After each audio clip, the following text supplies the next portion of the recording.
নেত্রকোনার হাওর অঞ্চলে বোরো ধান কাটার মৌসুম শুরু হয়েছে। আগে ভাগে ধান পেকে যাওয়ায় গেল বছরের তুলনায় এবার অন্তত সপ্তাহ খানেক আগেই সোনালী ফসল ঘরে তুলতে শুরু করছেন কৃষকরা। প্রাকৃতিক দুর্যোগের শঙ্কা থাকায় চলছে তড়িঘড়ি, তবে ভালো ফলন হওয়ায় উৎপাদন লক্ষ্যমাত্রা ছাড়িয়ে যাবে বলে আশা কৃষি বিভাগের। প্রতিনিধি জাহাঙ্গীর আলমের পাঠানো তথ্য চিত্রে দেখুন ডেস্ক রিপোর্ট। মাঠের পর মাঠ জুড়ে কৃষকের সীমাহীন ব্যস্ততা। চলছে বোরো ধান ঘরে তোলার মৌসুম। একদিকে চলছে হারভেস্টার মেশিনে ধান কাটা, অন্যদিকে চলছে মাড়াই, শুকনো কিংবা বস্তাবন্দি করার কাজ। এমন চিত্র নেত্রকোনার ছোট বড় 134 হাওর সহ বিস্তীর্ণ অঞ্চলে। প্রতি বছর ভারী বৃষ্টি, আগাম বন্যা সহ কোনো না কোনো প্রাকৃতিক দুর্যোগের কারণে ফসল নষ্ট হয় নিম্নাঞ্চলের কৃষকের। তবে এবার এখন পর্যন্ত কোনো দুর্যোগ না হলেও সংখ্যা থেকেই যাচ্ছে। তার আগেই সোনালী ফসল ঘরে তুলে নিচ্ছেন চাষিরা। ফলন ভালোই হয়েছে এবার একেরই। কাড়াতে 10 মন হয় 89, মোটাটাও 10 মন, তাদের জনকরাজ যেটা 88-9 মন। ধানের ফলন ইনশাল্লাহ ভালোই হয়েছে। আমরা আপনার ন্যায্য মূল্যে ধান বিক্রি করতে পারতেছি। হ্যাঁ, সকালে কাটছি, এখন ব্যাপারী হিসাবে নিয়ে যেতেছি। আলহামদুলিল্লাহ, ধানের ফলন এবছর ভালো হয়েছে। মানে ধান বিক্রি হইতেছে 880 টাকা 90 টাকা মন। বিস্তীর্ণ অঞ্চলে ধান কাটায় ব্যবহৃত হচ্ছে আধুনিক প্রযুক্তি। হারভেস্টার মেশিনে প্রতি কাঠা জমির ধান কাটা হচ্ছে 550 থেকে 600 টাকায়, আর উৎপাদিত ধান বাজারে বিক্রি হচ্ছে মন প্রতি 850 থেকে 1100 টাকা পর্যন্ত। 1000+ জমি কাটার চিন্তা ভাবনা নিয়ে মেশিন নিয়ে আসছি।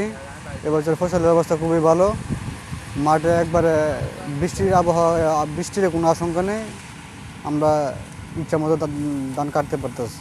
বৃষ্টিটা কম হয়েছে, এরপরে খাল বৈশাখে ঝড় টর হয়েছে না, শিলা বৃষ্টি হয়েছে না। দামও মোটামুটি ভালোই। মোটাটা 880 টাকা বিক্রি করতেছি, চিকনটা 1120 টাকা বিক্রি করছি। সর্বশেষে আলহামদুলিল্লাহ। বোরো চাষে কৃষকদের উচ্চ ফলনশীল জাতের বীজ সরবরাহ করেছে কৃষি বিভাগ। একই সঙ্গে দেয়া হয়েছে পরামর্শ সহ অন্যান্য সহায়তা।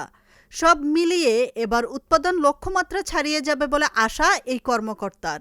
নেত্রকোনা জেলায় এবছর 1,85,460 হেক্টর জমিতে বোরো ধানের আবাদ হয়েছে।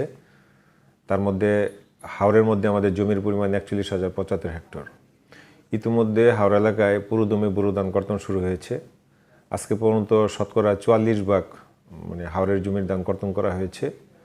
এবছর হাওরে যে বোরো ধানগুলি আবাদ করা হয়েছে টোটাল নেত্রকোনা জেলাতেই, সেখানে আমরা সময়মতো কৃষকদেরকে নতুন যে উচ্চ ফলনশীল জাতের বীজ আছে সেগুলি আমরা দিতে পেরেছিলাম।